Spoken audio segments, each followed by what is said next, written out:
ഒരു പ്രണയ ദുരന്തത്തിൻ്റെ ഏറ്റവും ഒടുവിലത്തെ ഇരയാണ് ഫർസാന എന്ന 22കാരി. വെഞ്ഞാറമൂട് കൂട്ട കൊലപാതകത്തിൽ ഒരു ഇരയായിരുന്നു ഈ പെൺകുട്ടിയും.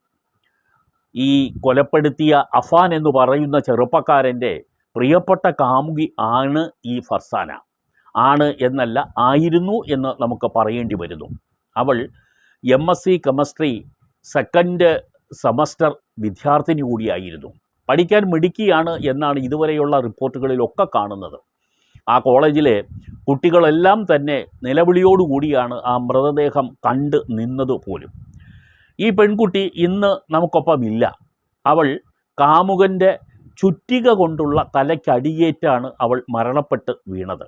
അത് കാമുകൻ്റെ ചിത്രത്തിൽ പോലും, അതായത് ഈ കൊലപാതകം നടന്ന് കഴിഞ്ഞപ്പോൾ അതിൽ നിന്നും, ആ ഡെഡ് ബോഡിയിൽ നിന്നും തെറിച്ചു വീണ ചോര ഈ അഫാൻ എന്ന് പറയുന്ന കാമുകൻ്റെ ഫോട്ടോയിൽ തന്നെ വന്നു വീണു എന്നുള്ളത് ഒരു ചരിത്ര നിയോഗമാകാം. ആ ചോരക്കറയുള്ള ഫോട്ടോയോടുകൂടിയാണ് അഫാൻ അവിടെ നിന്ന് ആ മുറിയിൽ ഇപ്പോൾ ചിത്രത്തിൽ ഒതുങ്ങി നിൽക്കുന്നത്. അഫാൻ എങ്ങനെ ഈ പെൺകുട്ടിയെ കൊലപ്പെടുത്താൻ കഴിഞ്ഞു എന്ന് ചോദിച്ചാൽ, ഒരു കാരണമായി ചൂണ്ടിക്കാണിക്കാൻ കഴിയുന്നത് ഈ കാമുകൻ്റെ സാമ്പത്തിക ബുദ്ധിമുട്ടുകൾക്ക് ഒരു പരിഹാരം എന്നുള്ള നിലയിൽ തൻ്റെ കഴുത്തിലുണ്ടായിരുന്ന മാല അവൾ ഊരിക്കൊടുത്തിരുന്നു. ആ മാലയ്ക്കു പകരം വീട്ടുകാർ അത് അറിയാതിരിക്കാൻ ഒരു മുക്കുപണ്ടം അതേ നിലയിലുള്ള മാലയ്ക്ക് പകരമായി ഈ കാമുകൻ വാങ്ങിക്കൊടുത്തിരുന്നു. അതും ധരിച്ചുകൊണ്ടാണ് ഏറെ നാളുകളായി അവൾ കോളേജിൽ പോയിക്കൊണ്ടിരുന്നത്. പക്ഷേ അടുത്ത കാലത്ത് ആ സ്വർണ്ണമാല തിരിച്ചെടുത്ത് തരണമെന്ന് അവൾ കാമുകനോട് പറഞ്ഞിട്ടുണ്ട് എന്ന് അഫാൻ തന്നെ പറയുന്നു. ഒരുപക്ഷെ അത് തിരിച്ചു ചോദിച്ചതിൻ്റെ വൈരാഗ്യമാണോ? പക്ഷേ കാമുകൻ പറയുന്നത് അതല്ല, മറിച്ച് ഞാനില്ലെങ്കിൽ അവൾ ജീവിക്കാൻ പാടില്ല, ഇല്ലെങ്കിൽ അവൾ ജീവിക്കില്ല എന്ന ഒരു തോന്നൽ അയാളിൽ ഉണ്ടായതുകൊണ്ടാണ്. നേരിട്ട് ഈ വീട്ടിൻ്റെ സാമ്പത്തിക ബുദ്ധിമുട്ടുകളിലും പ്രയാസങ്ങളിലൊന്നും ഒരു പങ്കുമുള്ള ഒരു പെൺകുട്ടി അല്ല അഫാന. ഈ പെൺകുട്ടിയെ സംബന്ധിച്ചിടത്തോളം ആ പെൺകുട്ടി ആകെ ചെയ്ത കുറ്റം ഈ കാമുകനെ സ്നേഹിച്ചു എന്നുള്ളതാണ്. അഫാൻ അവളുടെ പ്രിയപ്പെട്ട കാമുകനായിരുന്നു എന്നുള്ളത് തീർച്ചയാണ്, നമുക്കറിയാം. അല്ലെങ്കിൽ അയാൾ വിളിക്കുമ്പോൾ തൻ്റെ വീട്ടിൽ നിന്നും അവൾ ട്യൂഷന് പോകുന്നു എന്ന് പറഞ്ഞ് ഈ കാമുകൻ്റെ അടുക്കലേക്ക് ഓടി വരേണ്ടതില്ലായിരുന്നു. അവൾ ശരിക്കും തൻ്റെ വീട്ടിൽ നിന്നും ബസ്സിറങ്ങി കാമുകൻ്റെ വീട്ടിലേക്ക് നടന്നു വരുന്ന ദൃശ്യം ഇപ്പോൾ പല മീഡിയാസും പുറത്ത് വിട്ടിട്ടുണ്ട്. ഒരു മീഡിയ ആ പടത്തിന്, ആ വീഡിയോയുടെ കൂടെ കൊടുത്തിരിക്കുന്ന ഒരു പാട്ടുണ്ട്. അത് മറ്റൊന്നുമല്ല, ഒരു ക്രിസ്ത്യൻ സോങ്ങാണത്. സാധാരണ രീതിയിൽ മൃതദേഹങ്ങൾ സംസ്കരിക്കുന്ന സമയത്ത് ക്രിസ്ത്യൻ വീടുകളിൽ ആലപിക്കുന്ന ഒരു പാട്ടും കൂടിയാണ്. ഈ സ്വർഗസന്നിധിയിലേക്ക് ഞാനിതാ വരുന്നു എന്ന് തോന്നിപ്പിക്കുന്ന, എന്ന് ബോധ്യപ്പെടുത്തുന്ന ഒരു പാട്ടാണ്. ആ പാട്ടിൻ്റെ അകമ്പടിയോടുകൂടിയാണ് ഒരു ചാനൽ ആ പെൺകുട്ടി ഈ കാമുകൻ്റെ വീട്ടിലേക്ക് അവസാനമായി നടന്നു വരുന്ന ദൃശ്യം കാണിക്കുന്നത്. കൊട പിടിച്ചുകൊണ്ട് അവൾ നടന്നു വരുന്നു. അവൾ ധരിച്ചിരുന്നത് ഒരു ചുവന്ന ഷാളാണ് എന്നാണ് മനസ്സിലാക്കുന്നത്. ചുവന്ന ടോപ്പാണ്, കറുത്ത ലെഗിൻസുമാണ് അവൾ ധരിച്ചിരുന്നത്. ആ ചിത്രം കാണുന്നവർക്കെല്ലാം ആ പെൺകുട്ടി ഫർസാന ഒരു വലിയ നൊമ്പരമായി അനുഭവപ്പെടും എന്ന് നമുക്ക് പറയാതെ വയ്യ. വൈരാഗ്യവും സ്നേഹവും പ്രണയവും എല്ലാം കൂടി ചേർന്ന ഒരു അവസ്ഥയിലാണ് അഫാൻ എന്ന് പറയുന്ന ഈ ചെറുപ്പക്കാരൻ, അഥവാ ഈ ഫർസാനയുടെ കാമുകൻ, ഈ കൊലയ്ക്ക് തുനിഞ്ഞത്. ഇയാളുടെ മനസ്സിൽ ഇത്രത്തോളം ഉള്ള ഒരു ക്രിമിനൽ മൈൻഡ് ഉണ്ടെന്ന് പാവം ഈ പെൺകുട്ടി അറിഞ്ഞിരിക്കാൻ സാധ്യത ഇല്ല. അവളുടെ വീട്ടിൽ അവൾക്ക് ഒരു സഹോദരനും അതുപോലെ ഉമ്മയും ബാപ്പയും ഒക്കെ ഉണ്ട്. അവർക്കെല്ലാം ഈ ബന്ധം അറിയാമായിരുന്നു എന്നുള്ളതാണ് സൂചന. ഇയാൾ സ്കൂളിൽ 10ാം ക്ലാസ്സിൽ പഠിക്കുന്ന കാലത്ത് മുതൽ ഈ ഫർസാനയും ഈ അഫാനും തമ്മിലുള്ള സൗഹൃദം ഉടലെടുത്തിരുന്നു. തുടർന്ന് ആ സൗഹൃദം അവർ നിലനിർത്തുകയും ചെയ്തു എന്നുള്ളതാണ് മനസ്സിലാക്കാൻ കഴിയുന്ന കാര്യം. ഇതിൽ നിന്നും ബോധ്യപ്പെടുന്ന ഒന്നുണ്ട്, ഒരു ചെറുപ്പക്കാരൻ അവന് ജീവിതം അവസാനിപ്പിക്കുമ്പോൾ അവൻ്റെ കാമുകി കൂടി അവനോടൊപ്പം വേണം എന്ന് ആഗ്രഹിച്ചിട്ടുണ്ടാകാം. കാരണം അയാളും ജീവിക്കണം എന്ന് ആഗ്രഹിച്ചിരുന്നില്ല. അതുകൊണ്ടാണ് എലിവിഷം അയാൾ കരുതിയിരുന്നതും കഴിച്ചതും. അപ്പോൾ എല്ലാവരും കൂടി മരിച്ച് ഒരാൾ പോലും ശേഷിക്കാത്ത ഒരു അവസ്ഥ ഉണ്ടാക്കണം എന്നയാൾ ആഗ്രഹിച്ചിരുന്നു. കാമുകനോടൊപ്പം തന്നെ കാമുകിയും മരണപ്പെടണം എന്നയാൾ ആഗ്രഹിച്ചിരുന്നു.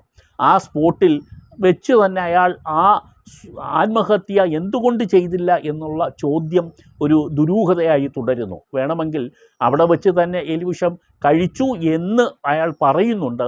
പക്ഷേ പോലീസ് സ്റ്റേഷനിൽ എത്തി അയാൾ കുറ്റസമ്മതം നടത്തിയതിന് ശേഷമാണ് അവിടെ കുഴഞ്ഞ് വീഴുന്നത്. ഒരു പക്ഷേ താൻ തന്നെയാണ് ഈ കൊലപാതകങ്ങളെല്ലാം നടത്തിയത് എന്ന് എല്ലാവരും അറിയട്ടെ എന്ന് കരുതിയിട്ടാകണം അയാൾ എലിവിഷം കഴിച്ച് അവിടെ വെച്ച് തന്നെ മരണപ്പെടാനുള്ള സമയമെടുക്കുകയോ അല്ലെങ്കിൽ കഴുത്തിൽ ഏതെങ്കിലും കയർ കുരുക്കി ആത്മഹത്യ ചെയ്യാൻ തയ്യാറാവുകയോ ചെയ്യാതിരുന്നത് എന്ന് മനസ്സിലാക്കേണ്ടിയിരിക്കുന്നു. പക്ഷേ നമ്മുടെ സംസ്ഥാനത്തും പ്രണയത്തിൻ്റെ പേരിൽ ഉണ്ടാകുന്ന ദുർഗതികൾ വളരെ കൂടുതലാണ്. ഒരുപാട് പെൺകുട്ടികൾ പലപ്പോഴും പ്രണയ ചതികളിൽ വീണ് ഇതുപോലെ അപകടത്തിലേക്ക് പോയിട്ടുണ്ട്. ഈ അപകടത്തിൽ നമ്മൾ കണ്ടെത്താനുള്ളൊരു കാര്യം അത് പ്രതികാരമല്ലായിരുന്നു, മറിച്ച് എല്ലാവരും മരിക്കുന്ന കൂട്ടത്തിൽ തൻ്റെ കാമുകി കൂടി മരിക്കണം, താനില്ലാതെ അവൾ ഈ ഭൂമിയിൽ ജീവിച്ചിരിക്കേണ്ടതില്ല എന്ന് പ്രണയഭ്രാന്ത് പിടിച്ച ഒരു യുവാവിൻ്റെ തോന്നലും ആയിരിക്കാം. പക്ഷേ ഇതെല്ലാം നമുക്ക് തരുന്ന ഒരുപാട് സങ്കട അനുഭവങ്ങളുണ്ട്. ഈ അനുഭവങ്ങളുടെ വെളിച്ചത്തിൽ ഇതിനെല്ലാം നമ്മൾ ഒരു കുറ്റവിചാരണ നടത്തുമ്പോൾ നമ്മുടെ സമൂഹത്തിൽ അടുത്ത കാലത്ത് ബാധിച്ചിരിക്കുന്ന ഒരുപാട് ചെയ്തികൾ നമ്മളെ സങ്കടപ്പെടുത്തുന്നുണ്ട്. പെൺകുട്ടികൾ പലപ്പോഴും മാതാപിതാക്കളുടെ നിയന്ത്രണങ്ങൾക്കപ്പുറത്തേക്ക് തന്നെ അവരുടെ ജീവിതം വഴിതിരിച്ച് വിടുന്നുണ്ട്. പല പ്രണയങ്ങളും ശരിയായി അവരുടെ പക്വതയാർന്ന ചിന്തയിൽ നിന്ന് വരുന്നതല്ല. പലപ്പോഴും പെൺകുട്ടികൾ പല തരത്തിലുള്ള പ്രണയബന്ധങ്ങളിലും അവർ അകപ്പെടുന്നത് ചതികളിലാണ്. ചേരികളിൽ താമസിക്കുന്ന ചെറുപ്പക്കാരുടെ പ്രണയങ്ങളിൽ പോലും നല്ല വീട്ടിലെ പെൺകുട്ടികൾ പെട്ടു പോകാറുണ്ട്. അത് ചതിയായിരുന്നു എന്ന് അവർ തിരിച്ചറിയുമ്പോഴേക്കും വൈകിപ്പോയേക്കാം. പക്ഷേ ഇപ്പോൾ ഇവിടെ ആ ചതി എന്ന വാക്ക് നമുക്ക് ഉപയോഗിക്കേണ്ടി വരുന്നില്ല. കാരണം അയാൾ ഈ പെൺകുട്ടിയെ ചതിച്ചിട്ടുണ്ട് എന്ന് നമുക്ക് തോന്നുന്നില്ല. പകരം മരിച്ചപ്പോൾ തന്നോടൊപ്പം അവളും ഉണ്ടാകണം എന്ന് അവൻ ആഗ്രഹിച്ചിട്ടുണ്ടാവാം. മരിക്കുകയാണെങ്കിൽ, മരിക്കും എന്ന് ഉറപ്പാക്കിയിട്ടാണ് എലിവിഷം കഴിക്കുന്നത് പോലും. ഇപ്പോൾ തിരിച്ചു വന്നെങ്കിലും ഇനി അവൻ്റെ കാര്യത്തിൽ ഇനിയും നമുക്ക് സംശയിക്കേണ്ടിയിരിക്കുന്നു. എത്ര നാൾ അവൻ ഈ കൊലപാതകത്തിൻ്റെ എല്ലാം കുറ്റബോധത്തോടുകൂടി ഈ ഭൂമിയിൽ ജീവിച്ചിരിക്കും എന്നുള്ളത്. സ്വന്തം ഉമ്മയെയും പ്രിയപ്പെട്ട സഹോദരനെയും ഒക്കെ അവൻ വകവരുത്തിയത് അവരോടുള്ള അവൻ്റെ സ്നേഹത്തിൻ്റെ ആധിക്യം കൊണ്ടാകണം എന്നാണ് നമുക്ക് മനസ്സിലാക്കേണ്ടി വരുന്നത്. സാമ്പത്തിക ബുദ്ധിമുട്ടുകൾ സഹിക്കേണ്ടി വരുന്നത് എല്ലാവരും കൂടി ഒരുമിച്ച് അവസാനിപ്പിക്കുക എന്നുള്ള തീരുമാനം ഈ കുടുംബം നേരത്തെ എടുത്തിരുന്നു. അതിനുശേഷം ഈ ഉമ്മയാണ് അതിൽ നിന്നും പിന്തിരിഞ്ഞത് എന്ന് മനസ്സിലാക്കേണ്ടിയിരിക്കുന്നു. മറ്റൊരു വാർത്ത വരുന്നത് തന്നെ ഒരു പക്ഷേ കൂട്ട ആത്മഹത്യയിൽ ചിലപ്പോൾ നടത്തിയാൽ എല്ലാവരും മരിക്കാതെ വന്നാലോ എന്ന ചിന്തയും ഈ അഫാൻ എന്ന് പറയുന്ന പ്രതിയെ അലട്ടിയിരുന്നു എന്ന് വേണമെങ്കിൽ നമുക്ക് ഊഹിക്കേണ്ടി ഇരിക്കുന്നു. എന്തായാലും ഒരു അധ്യായം അവസാനിച്ചിരിക്കുന്നു.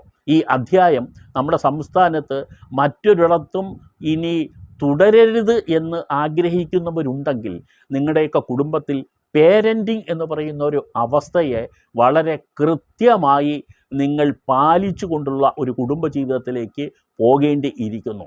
എല്ലാവരും തുറന്ന് സംസാരിക്കുന്ന ഒരു വെന്റിലേഷൻ പ്രക്രിയ അത് വേണം. ഓരോ വീടുകളിലും അതില്ലാതെ പോകുന്നു. മാതാപിതാക്കളും കുട്ടികളും തമ്മിലുള്ള ഇഴയടുപ്പം കുറഞ്ഞു പോകുന്നു എന്നുള്ളത് ഇത്തരം ചെയ്തികളുടെ ഒരു വീഴ്ചയായി പലരും ചൂണ്ടിക്കാണിക്കുന്നുണ്ട്. അതുകൊണ്ട് തന്നെ ഇത് കേൾക്കുന്നവരെങ്കിലും ദയവായി വീടുകളിൽ ഒരു പുതിയ സൗഹൃദ അന്തരീക്ഷം ഉണ്ടാക്കുക. അങ്ങനെ ഉണ്ടാവുകയാണെങ്കിൽ വീട്ടിൽ തന്നെ നല്ല സൗഹൃദങ്ങൾ ഉണ്ടെങ്കിൽ പെൺകുട്ടികൾ മറ്റ് സൗഹൃദങ്ങളെ തേടി മതിൽ ചാടി പോവില്ല എന്നുള്ളതാണ് ഒരു വാസ്തവം. അത്രയെങ്കിലും നമുക്ക് ചെയ്യാൻ കഴിഞ്ഞാൽ അത് വളരെ വലിയ കാര്യമാണ്. ബാക്കിയെല്ലാം വിധിക്ക് വിട്ടുകൊടുക്കുക.